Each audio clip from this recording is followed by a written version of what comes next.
오늘도 왔는가? 출장을 자주 다니거나 여행을 다니는 사람이라면 숙박시설을 많이 이용할 거야. 오늘 해줄 얘기는 숙박업소에서 벌어진 끔찍한 사건이야. 들어볼래? 2007년 3월 11일 대구광역시에서 일어난 일이야. 대구에서 모텔을 10년 동안 운영하던 이 씨가 실종됐어. 당시 이 씨와 마지막으로 함께 있었던 아들 김 씨의 말에 따르면 3월 11일 아침 6시경 이 씨는 아들에게 수영장을 가겠다는 말을 남기고 사라졌어. 하지만 당일 이 씨가 가기로 한 수영장에서 이 씨를 목격한 사람은 아무도 없었어. 수영장 주차장에서 이 씨의 차가 발견됐는데 의심스러운 상황이 포착됐어. 성격이 워낙 꼼꼼했던 이 씨는 수영장을 다니던 5년간 항상 같은 자리에 차를 주차했다고 해. 그런데 당일 발견된 이 씨의 차는 생뚱맞은 자리에 주차되어 있었어. 신장 160cm의 이 씨가 운전했다고 보기엔 이상할 정도로 운전석 의자와 페달이 떨어져 있는 상황을 보아 이는 주차된 차를 이 씨가 아니라 건장한 체구의 남성이 운전했음을 암시했어. 이 씨 실종 직후 언니의 꿈에 이 씨가 나타났는데 물에 흠뻑 젖은 상태로 퉁퉁 부은 모습이었다고 해.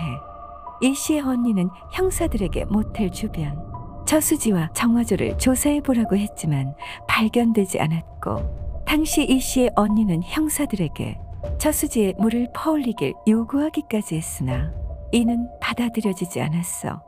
꿈이 무의식의 투영인 것을 감안하면 이 씨의 언니도 이 씨가 갑자기 실종된 것을 단순 가출로 여기지 않고 살해당했다고 직감했던 것 같았어. 피해자 실종 후 4년이 지나 경찰은 재수사를 시작했고 모텔 정화조를 다시 한번 수색했어. 4번 정화조의 뚜껑을 열고 수색을 시작했는데 넥타이가 발견됐어. 이상하게 여긴 경찰이 속 안을 들추자 분홍색 바지를 입은 백골의 사체가 발견됐어. 사체의 상태는 머리가 검은 비닐 봉투로 쌓이고 그 봉투를 넥타이로 묶은 모습이었어. 부검 결과 사인은 돈기로 3회 이상 가격당한 두부 손상이었고, 경찰은 피해자의 머리를 둔기로 가격한 후 피가 흐르는 것이 발견되지 않도록 머리를 봉투와 넥타이를 사용해 묶은 것으로 보았어.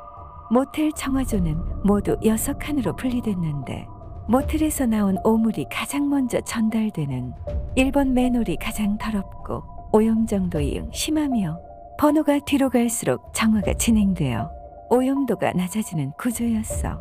범인이 시체 유기를 위해서라면 가장 더럽고 찌꺼기가 많아 시체 발견이 힘든 1번 맨홀이 적당했을 것이지만 범인은 1번이 아닌 4번 맨홀에 유기한 이유는 뭘까? 이 모텔은 평소 정화조의 찌꺼기를 제거하기 위해 주기적으로 청소차를 불러 청소를 진행했다고 해. 하지만 모든 정화조의 맨홀 뚜껑을 다 열어본 것은 아니고 가장 더러운 1번에서 3번만 뚜껑을 열어 청소를 했어. 그리고 4번 정화조는 플라스틱 구조물이 물 위에 많이 떠 시신의 은폐가 용이한 상황이었어. 범인은 모텔 정화조 청소 과정과 정화조 내부까지 잘 알고 있던 사람이었지. 범인은 아들 김 씨일까? 시신이 발견되면서 사건은 급진전을 밟았어. 머리를 감싸는데 사용한 봉투는 모텔에서 사용하던 것으로 밝혀졌고 넥타이가 이 씨의 아들이 메고 다니던 것이라는 증언도 나왔어. 당시 모텔 직원에 따르면 이 씨와 아들 김 씨는 사건 직전까지 다툼이 잦았는데 김 씨가 여자친구와 놀기 위해 어머니의 카드를 훔쳐 쓴 것 등이 다툼의 원인이었어. 아들은 수년 동안 어머니와 모텔을 공동으로 운영해와서 모텔의 사정도 잘 알고 있었어. 아들 김 씨는 어머니의 실종 당일 아침 6시 수영장으로 나가는 어머니를 마지막으로 목격했다고 진술했지만 경찰 조사 결과 이 씨의 기록은 전날 오후 5시 10분 이후 끊긴 상태였어.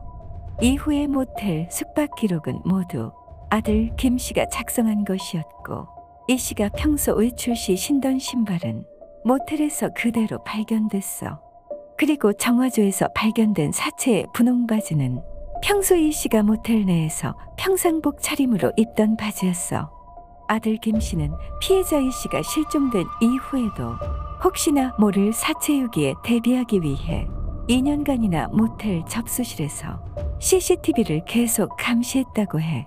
김 씨로부터 모텔을 인수받은 새 주인에 따르면 모텔에는 CCTV 외에도 입구에 출입인을 감지하는 센서가 있다고 하는데 이 센서가 접수실로 다시 차인배를 전달하는 거였어. 이 센서를 피해 모텔로 들어오는 방법은 도로에서 모텔 쪽으로 나 있는 벽을 넘어 모텔로 침투하는 건데 이 벽은 높이가 상당해서 타고 넘어 들어갈 수도 없었어. 정화조 뚜껑은 30kg이 넘고 이 모든 과정을 김 씨의 눈을 피해 정화조의 사체를 유기하기란 불가능에 가깝고 자연스럽게 이것이 가능한 인물은 김 씨 본인이라는 결론이 나왔어. 아들 김 씨는 경찰이 처음부터 자신을 표적으로 삼고 수사했다며 자신의 범행을 강하게 부인했어. 사체에서 발견된 넥타이가 김 씨가 평소에 메고 다니던 넥타이라는 증언이 있었는데 김 씨는 자신과 사이가 안 좋은 친구가 일부러 허위 진술을 한 거라고 주장했어. 김 씨는 정화조의 구조 또한 자신은 잘 알지 못한다며 모텔의 정화조 공사를 도운 이 씨의 내연남 양 씨를 유력한 범인으로 지목했어. 내연남 양 씨는 피해자 이 씨의 실종 당시 이 씨와 사이가 틀어진 상태였고 이 씨가 실종된 후부터 연락도 받지 않는 상태였다고 했어. 하지만 방송과의 인터뷰에서 양 씨는 자신은 이 씨를 죽일 이유가 전혀 없다며 둘 사이가 내연 관계였다는 사실도 부정했어. 단지 모텔의 공사 관련해서 여러 번 도움을 주며 만난 것뿐이라고 했고 이 씨의 실종 당시 포항의 스쿠버 창단식에 참석한 사실과 CCTV로 톨게이트를 지나는 장면이 찍혔다며 자신의 알리바이는 성립됐다고 주장했어. 실제로 경찰에 의해 입증은 됐어. 하지만 아들 김 씨는 양 씨가 경찰 수사를 피하기 위해 어머니를 살해한 이후 시간이 많이 흘러 시체를 정화조에 유기했을 가능성이 높으니 어머니의 실종 직후 양 씨의 알리바이는 별 의미가 없는 것이라고 주장했어. 이 정화조의 사체를 유기한 시점이 재판 당시 주요 쟁점 중 하나였는데 이 씨 살해 직후 정화조의 사체를 유기한 거라면 아들이 범인일 확률이 급격히 높아지기 때문이야. 김 씨는 사체가 수년이 지나 유기된 증거로 정화조 사호 안에서 발견된 사체가 플라스틱 구조물 위에 뜬 상태로 발견됐다는 점을 들었지만 김 씨의 주장과는 달리 사체 발견 당시 위생사에 문의한 결과 사체는 물을 3분의 1가량이나 덜어내고 나서야 발견되었다는 점이 밝혀졌어. 살해 직후 사체를 정화조에 유기했을 경우 무게에 의해 가라앉는 사체가 플라스틱 구조물에 막혀 위로 떠오르지 못하지만 시간이 흘러 백골이 된 사체를 유기했을 경우 반대로 백골이 구조물들에 걸려 아래로 가라앉지 못하고 위에 뜬다고 해. 경찰은 여러 간접 증거와 정황 증거들을 토대로 2011년 7월 아들 김 씨를 살인 용의자로 체포하고 검찰은 무기징역을 구형했어. 하지만 1심 재판에서 몇 가지 정황 증거들이 인정되나 합리적 의심의 여지가 없을 정도로 피고인을 범인으로 단정하기엔 의문이 많다며 김 씨에게 무죄를 선고했어. 이 씨가 모텔 내부에서 살해되었다면 혈흔이 남아야 하는데 당시 아들 김 씨를 범인으로 의심하는 경찰에 강하게 반발하는 그의 여동생에 의해 루미놀 혈흔 반응 검사는 이루어지지 않은 것이 밝혀졌어. 재판부는 김 씨가 피해자의 마지막 모습을 본 유일한 사람이고 사체에서 발견된 바지가 피해자가 평소 모텔 수부실에서 입던 바지라는 점을 인정했지만 살해 장소로 추정되는 수부실에서 혈흔이 발견되지 않은 점과 범행 도구가 특정되지 않은 점 등을 이유로 무죄를 선고했어.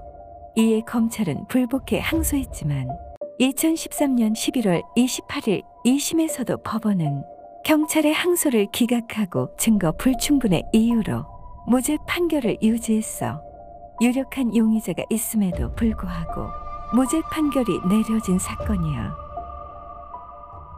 세상에 있는 괴상한 이야기 듣고 싶으면 괴담포차로 오거라. 고운 마음씨를 가진 그대들, 구독하고 가지 않으련?